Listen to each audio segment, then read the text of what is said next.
Hello and welcome back to Storytime. Today we shall continue with my absolute favorite book, Redwall, by Mr. Brian Jacques. Chapter 17. Ragier was hopelessly lost. Separated from Clooney, he could not think for himself. Scuttling off down the road in the wrong direction, he had kept on going in a state of funk. Frightened by the sound of a bird chirping suddenly, he rushed blindly into Mossflower Wood and pressed on deeper and deeper into this strange new territory. It was only with the arrival of pale dawn that he stopped, slumping down under some bushes. Exhausted, soaking wet, and dispirited, he curled up into a wretched damp ball and slept. Sometime about mid-morning, Ragier was awakened by the sound of footsteps. As Mathias tramped past, he lay low, silently congratulating himself. What a find! A little mouse! He would take him prisoner and bring him back alive to Clooney. That way he could gain some prestige. Clooney might even forget that he panicked and deserted at the Abbey. Mathias risked a swift glance over his shoulder.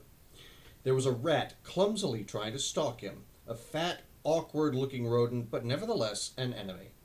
The young mouse strode onwards, his mind working coolly and without fear, confident that he could handle the situation. Breaking twigs underfoot and stumbling ineptly from tree to tree, Ragier watched the mouse and fantasized. Oh, there was 6 of them, Chief. They tried surrounding me, but I fought like a devil. Then I says to myself, Ragier, says I, you'd better capture this last one and fetch him back for the chief to question. Oh, then Clooney'll say to me, Ragier, good old Ragier, I knew I could depend on you. Why'd you suppose I took you along in the first place? Mange for bring food and wine for my old pal Ragier the Brave. Yes, then I'll put the chief on the back and say, Then I'll pat the chief on the back and say, by Satan's whiskers, you old rodent, have you never thought of retiring and let me lead in the horde? Why, with a gallant warrior like me, and come thwack. A long, whippy larch branch sprang forward suddenly. It crashed into Ragier's head, poleaxing him. Matthias stepped out of hiding, rubbing his hands. It had been a strain holding the branch back for so long. Uncoiling Shadow's climbing rope, he bound Ragier paw and claw to a sturdy oak. The young mouse could not afford to wait around for the rat to regain his senses. There was still a deal of traveling to be done. He pressed onwards, leaving his senseless enemy bound to the tree.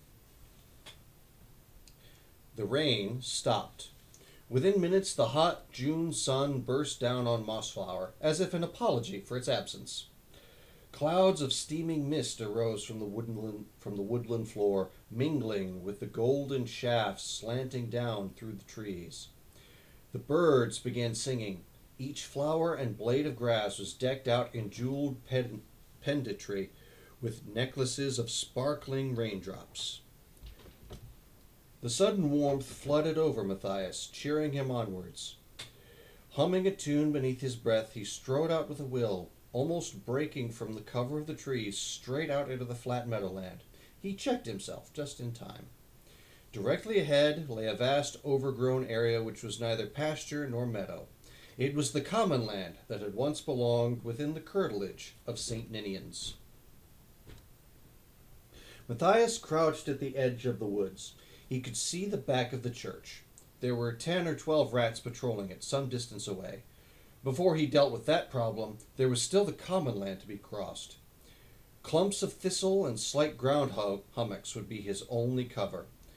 The young mouse spoke his thoughts aloud. This could present a little problem.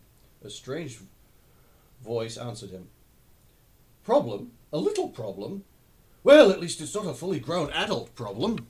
Mathias squeaked aloud with fright, whirling about. He looked for the source of the mystery voice. There was no one about. Taking a grip of himself, he squared his shoulders and called out boldly, Come out here this instant and show yourself. The voice answered. It seemed to come from directly in front of him. Show myself indeed. How many pairs of eyes do you want, young feller, eh? Fine state of affairs, bless my soul. What?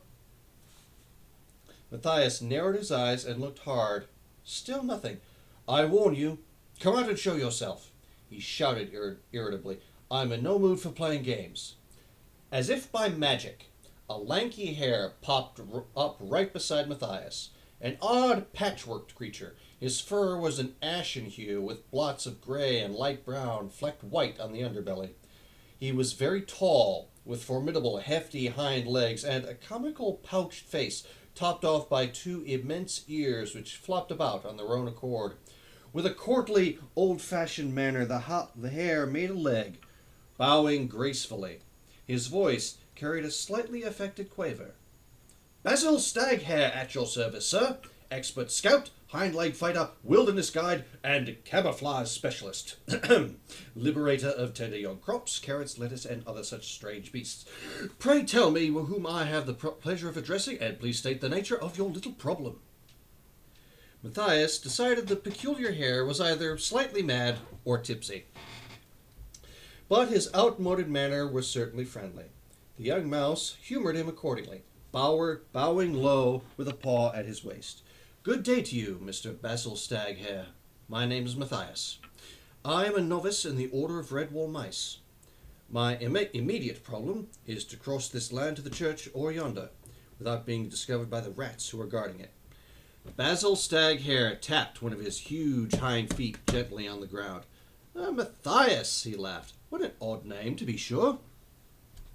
The young mouse laughed back as he replied, "Well, not half as odd as your own name. Who ever heard of a hare being called Basil Stag?" The hare disappeared momentarily. He reappeared next to Mathias.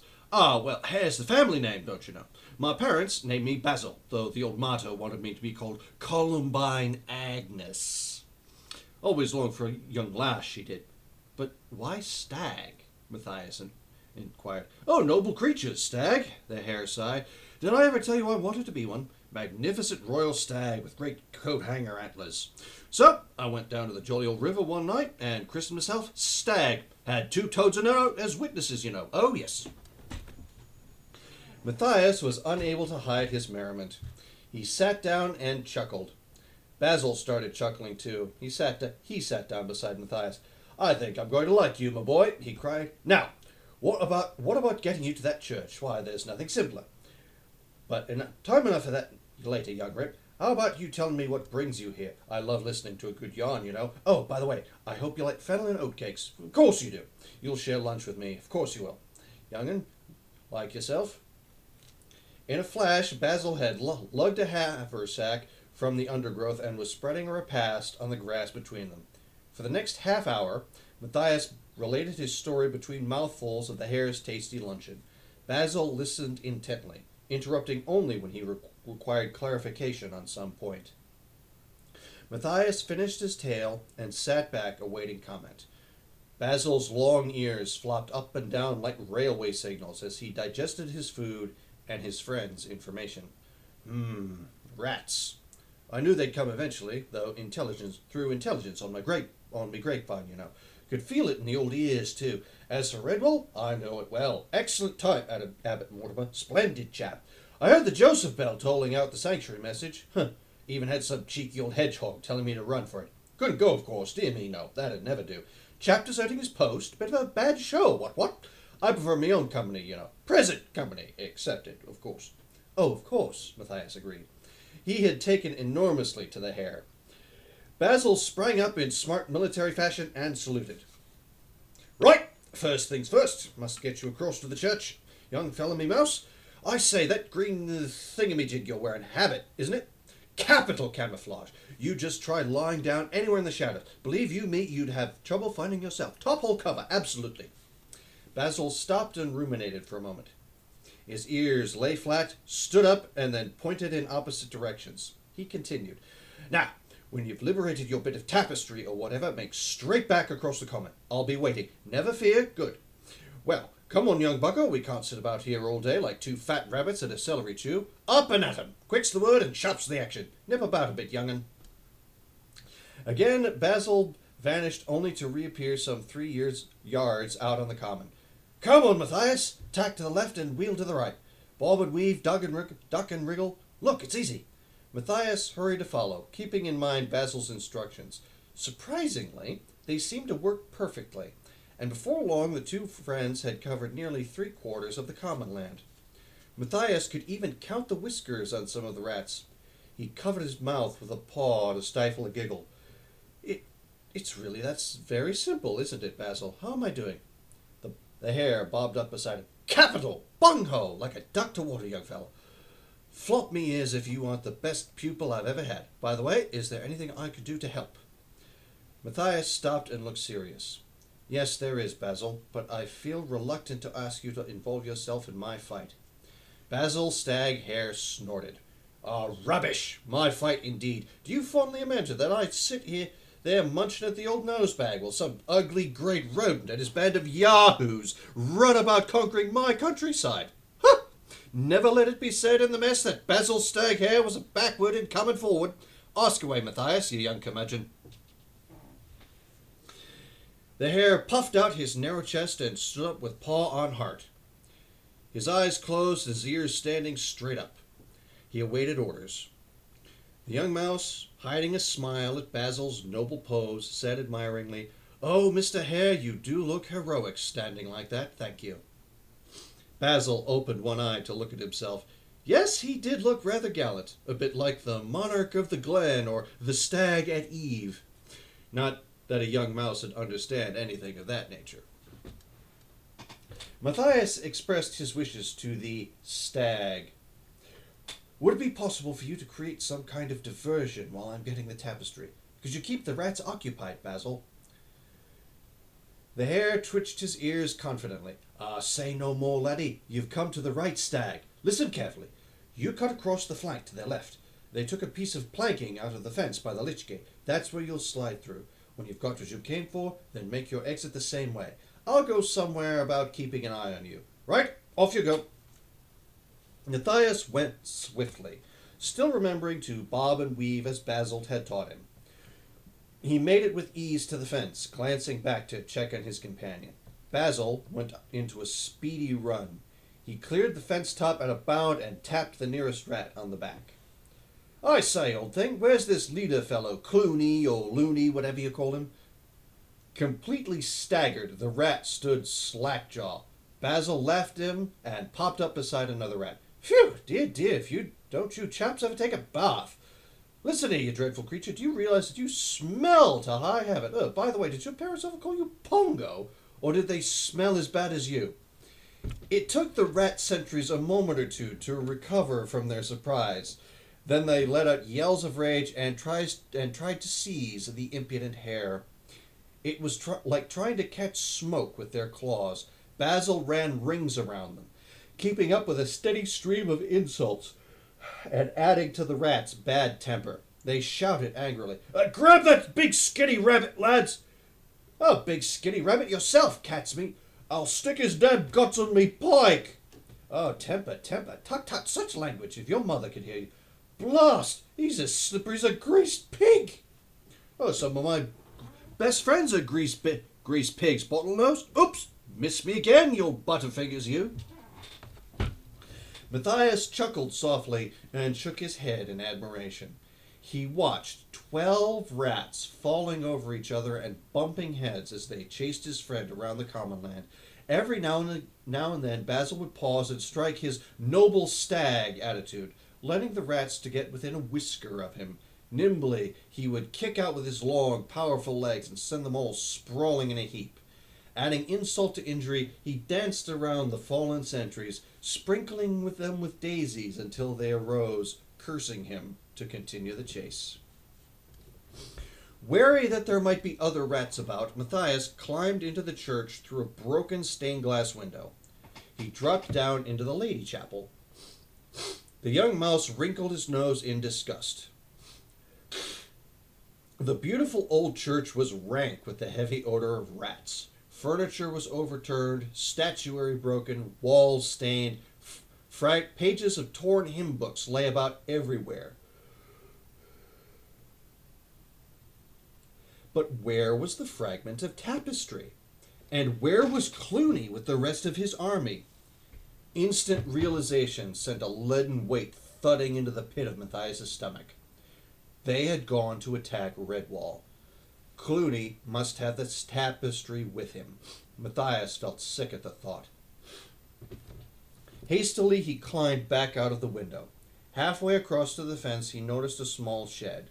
Somebody was pounding upon its locked door and calling his name aloud. Mathias, quickly, over here in the hut.